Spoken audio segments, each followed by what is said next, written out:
A paz do Senhor, irmãos. Mateus capítulo 6, versículo 6 diz assim: Mas tu, quando orares, entra no teu aposento e, fechando a tua porta, ora a teu Pai que vê o que está oculto.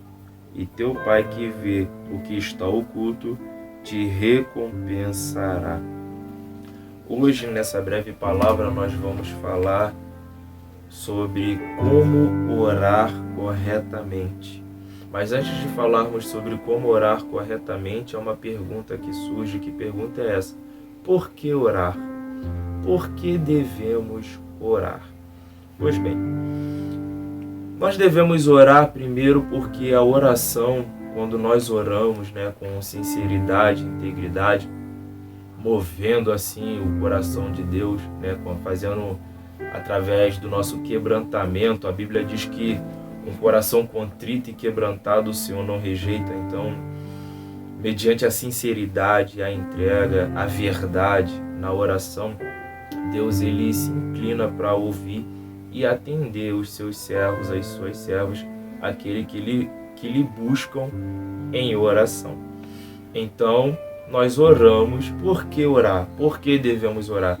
Porque através da oração nós conseguimos alcançar o favor de Deus. E diz a Bíblia que para Deus nada é impossível. Então, se temos alguma causa que aos nossos olhos é impossível, nós oramos e conseguimos o favor daquele que para ele nada é impossível. Vale ressaltar que Deus, obviamente, ele não é apenas um resolvedor de problemas, ok? Que isso fique claro. Mas ele é o El Shaddai, o Deus Todo-Poderoso. Ele é o Jeová Sabaoth, o Senhor dos Exércitos, o general de batalha, aquele que guerreia, que nunca perdeu uma peleja. Ele é o Jeová Rafá, o Deus que lhe sara, o Jeová Jireh, o Deus da provisão. Ele é o Eu Sou.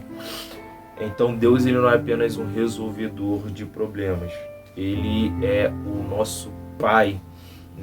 Jesus, que é o mediador entre Deus e os homens, nos permitiu alcançar, por intermédio do seu sacrifício na cruz e do Espírito Santo Consolador que habita em nós, a salvação, a vida eterna por meio da graça. Amém? Então vamos lá. Por que devemos orar? Outro motivo importante que responde essa pergunta é que a própria Bíblia diz que nós não sabemos pedir como convém, mas em nós habita um Espírito que expressa a nossa dor ou a nossa alegria, aquilo que o nosso coração anseia, coisas que às vezes nem falamos, mas apenas pensamos, ou às vezes nunca pensamos, mas está lá no fundo dos nossos corações, e o Espírito Santo de Deus ele conhece. E a Bíblia diz que nós não sabemos pedir como convém, mas o Espírito de Deus leva para Deus com gemidos inexprimíveis, e isso é forte. No Antigo Testamento, o Espírito Santo de Deus, o Consolador, ainda não havia descido sobre toda a carne, pois Jesus Cristo ainda não tinha vindo ao mundo, mas diz a Bíblia que Deus ouviu o gemido do povo. O gemido das dores do povo, o gemido da alma do povo subiu até Deus. E Deus desceu para livrá-los, levantando Moisés como um grande libertador. Kalamashuri. Então o Espírito de Deus que habita em nós, ele expressa para Deus aquilo que nós não conseguimos, aquilo que nós somos incapazes de expressar com nossas palavras, com nossas lágrimas. Ok? Então por que devemos orar? A Bíblia é uma ordem bíblica, ok? Existe número de versículos significativos que fala sobre isso, inclusive sobre orar e fazer intercessão sobre todos os homens, todas as autoridades, ok? Constituídas por Deus. Mas por que devemos orar?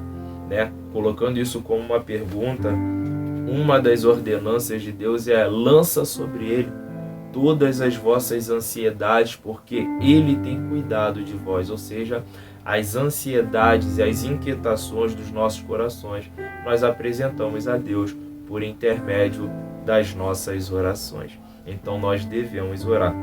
Eu quero pegar um gancho aqui com um espinho na carne de Paulo, porque eu acho que eu vou até abrir aqui para mim poder não falar errado, É 2 Coríntios, se não me falha a memória, caso você esteja com a sua Bíblia aberta aí. livro de 2 Coríntios, capítulo 12, versículo 7. E para que não me exaltassem pelas excelências das revelações, foi-me dado um espinho na carne, a saber, um mensageiro de Satanás para me esbofetear, a fim de não me exaltar, acerca do qual 3 vezes orei ao Senhor para que se desviasse de mim. E disse-me: a minha graça te basta, porque o meu poder se aperfeiçoa na fraqueza. De boa vontade, pois, me gloriarei nas minhas fraquezas, para que em mim habite o poder de Cristo. Pelo que sinto prazer nas fraquezas, nas injúrias, nas necessidades, nas perseguições, nas angústias, por amor de Cristo. Porque quando estou fraco, então sou forte. Apóstolo Paulo, ele entendeu isso. Mas olha o que ele está dizendo: sinto prazer nas angústias, nas fraquezas, nas necessidades, nas perseguições. Por quê? Porque Deus falou para ele: a minha graça te basta. Mas é fundamental nós ressaltarmos que ele estava orando. Ele orou 3 vezes para que Deus tirasse o espinho. Deus respondeu a ele que não ia tirar, mas Paulo estava orando. Paulo tinha uma vida de oração. Então, por ele estar continuamente orando, ele entendeu que ele deveria, em vez de se entristecer, em vez de se abater, em vez de chorar, se alegrar por todas as aflições a qual ele passava ou posteriormente poderia passar, por amor da obra de Deus, por amor ao nome do nosso Salvador, Senhor Jesus Cristo. Então, agora que nós já respondemos essa pergunta do porquê devemos orar, agora nós vamos falar como orar corretamente. Então, orar corretamente é fundamental para que possamos obter a resposta de Deus, o refrigério para a nossa alma, o direcionamento de Deus. Então nós vamos agora falar sobre como orar corretamente. A primeira coisa é a integridade, é a verdade. Os olhos de Deus são como chama de fogo, Ele sabe de todas as coisas. Ele sabe das suas qualidades, seus pontos mais fortes, mas também conhece seus pontos fracos, as suas angústias e tristezas mais profundas. Aquilo que te aborrece, aquilo que te alegra, aquilo que te frustra, aquilo que te dá o sentimento de conquista. Mas Ele faz questão de ouvir de nós. Como? Através da oração. Então, é fundamental para aprendermos a orar corretamente é ter a certeza de que Deus ouve. Exatamente.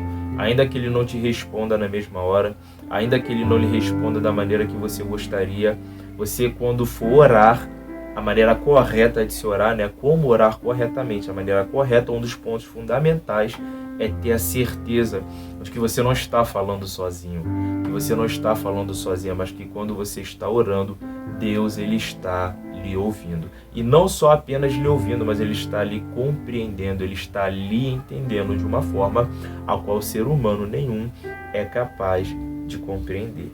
Ok? A segunda coisa que é fundamental para nós orarmos corretamente é entender, que Deus, Ele quer que nós venhamos ter um coração quebrantado diante dEle. E o quebrantamento do coração não é apenas um emocional, um chorar, não. É render-se totalmente, é render o coração mediante a vontade de Deus, a palavra de Deus. Deus, na condição de Pai, Ele tem alegria em nos instruir, nós como filhos.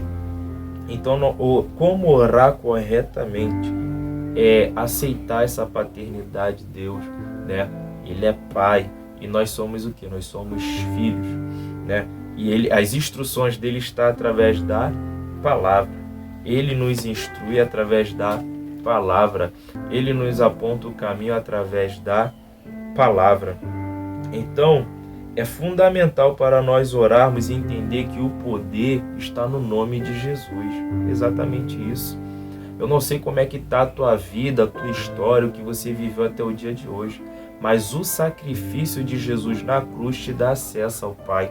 A Bíblia diz, eu já falei, repito, Jesus, o único mediador entre Deus e os homens. Quando Ele se entregou na cruz e ressuscitou ao 3º dia, Ele diz, todo o poder é me dado no céu e na terra. Deus deu a ele um nome que é sobre todo nome. Ou seja, quando nós oramos e colocamos o nome de Jesus no início da oração, no meio da oração ou no final da oração, nós temos acesso ao Pai. Pelo poder do nome de Jesus, pelo sacrifício da cruz. Vale ressaltar que o Deus, ele é onisciente, ok? Ele é onisciente, onipresente, onipotente. Ou seja, ele sabe de todas as coisas antes que aconteçam, ok? E ele é mais poderoso, mais forte que ele não há. Ele é o El Shaddai, o Deus Todo-Poderoso. Mas eu quero que você entenda que os nossos pensamentos, eles sondam, a Bíblia diz isso. Então, nada está oculto aos olhos de Deus. Então, ainda que você não ore, não fale, Ele sabe o que está no seu coração. Ele sabe o que está na sua mente, o que você pensa, o que você reflete. Mesmo que você não apresente a Ele em oração, seja algo ruim ou seja algo bom, ok? Mas nós estamos falando aqui da oração, de como orar corretamente. Então, é indispensável o nome de Jesus, porque é o poder do nome de Jesus, é o sacrifício na cruz que nos dá acesso ao Pai. Então nós somos pecadores, nós somos falhos, mas quando nós falamos em nome de Jesus, o Pai lembra, ou melhor, o Pai olha para o Filho que foi entregue, né? Sendo filho de Deus, chamado de príncipe de demônios, caluniado, injuriado, perseguido, maltratado, mas não deixou de manifestar o reino, viver o seu propósito e cumprir a sua missão. Eu não quero me demorar nesse vídeo, então se você está gostando desse conteúdo, dá a sua curtida, o seu joinha, comente aí, glória a Deus, se inscreva no canal, ative o sininho. Nós vamos começar a caminhar para o final. Agora nós vamos falar sobre uma vida de oração. Agora nós vamos encerrar falando sobre o quão indispensável é nós termos uma vida de oração. Por quê? Porque a vida de oração, ela nos aproxima de Deus. A oração, ela não é apenas um pedido de socorro, mas ela também é um diálogo com Deus. É igual Deus, e a proposta de Deus é relacionamento. Em vista de uma geração que quer só a manifestação do poder e da glória, né? A proposta de Deus, desde o início da criação de todas as coisas, é relacionamento. Então, assim como aspas, né, no dia a dia, com pessoas que conhecemos, quanto mais nós conversamos, mais nós conhecemos, mais intimidade temos, mais liberdade temos. Então, assim é com Deus. A Bíblia diz, né, prossigamos em conhecer o Senhor. Então, quanto mais nós orarmos, quanto mais nós lermos a Bíblia, obedecermos, nos esforçarmos para aplicá-la em nossas vidas, mais intimidade nós vamos ter com Deus. Então, a vida com Deus, ela é uma vida crescente, é um relacionamento crescente que vai se aprofundando e se estreitando cada vez mais. E na medida que nós vamos nos estreitando a nossa comunhão, nosso relacionamento com Deus, mais vamos sendo santificados e limpos pela palavra e por suas instruções divinas por intermédio da palavra. Mais nós vamos sendo transformados, né, conforme a palavra a qual nos é entregue. Então a vida de oração, ela é indispensável para as nossas vidas, ok? Eu espero que essa breve palavra tenha lhe ajudado e que você saia daqui tendo a certeza que quando você ora, o seu Deus, que é onipresente, Ele ouve e Ele há de te responder no momento certo, do jeito dele e na hora dele, em nome de Jesus. Curte, tá? Deixa o seu like, comente, se inscreva no canal, ative o sininho e até a próxima, em nome de Jesus.